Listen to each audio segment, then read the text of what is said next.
À mon avis, la première image politique, ça a été l'image qui représentait Napoléon, qui était une image destinée à être diffusée dans les campagnes et qui montrait l'empereur.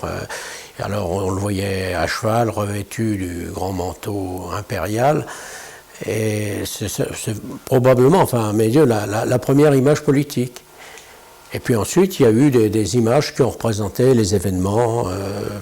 Par exemple, la naissance du roi de Rome, c'était quand même un événement politique d'une certaine façon.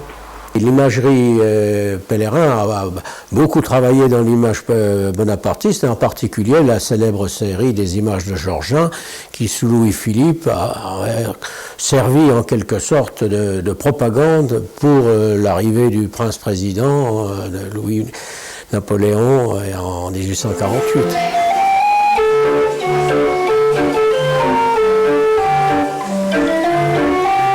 Pellerin était avant tout un commerçant et il cherchait ce qui était capable de se vendre très largement, de se diffuser. Et puis on tenait compte aussi, et ça c'est une source d'inspiration qui a été tout de même fréquemment utilisée, on tenait compte de ce qui était diffusé à Paris. Et en particulier l'imagerie de la rue Saint-Jacques a inspiré largement non seulement l'image d'Épinal, mais même l'imagerie de Lille, de Chartres ou autres.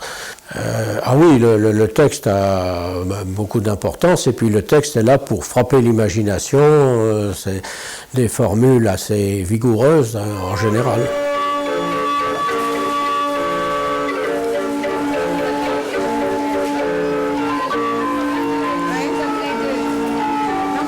Mais l'imagerie est tout de même très, très diverse, très variée par le champ qu'elle a balayé pendant plus de 200 ans.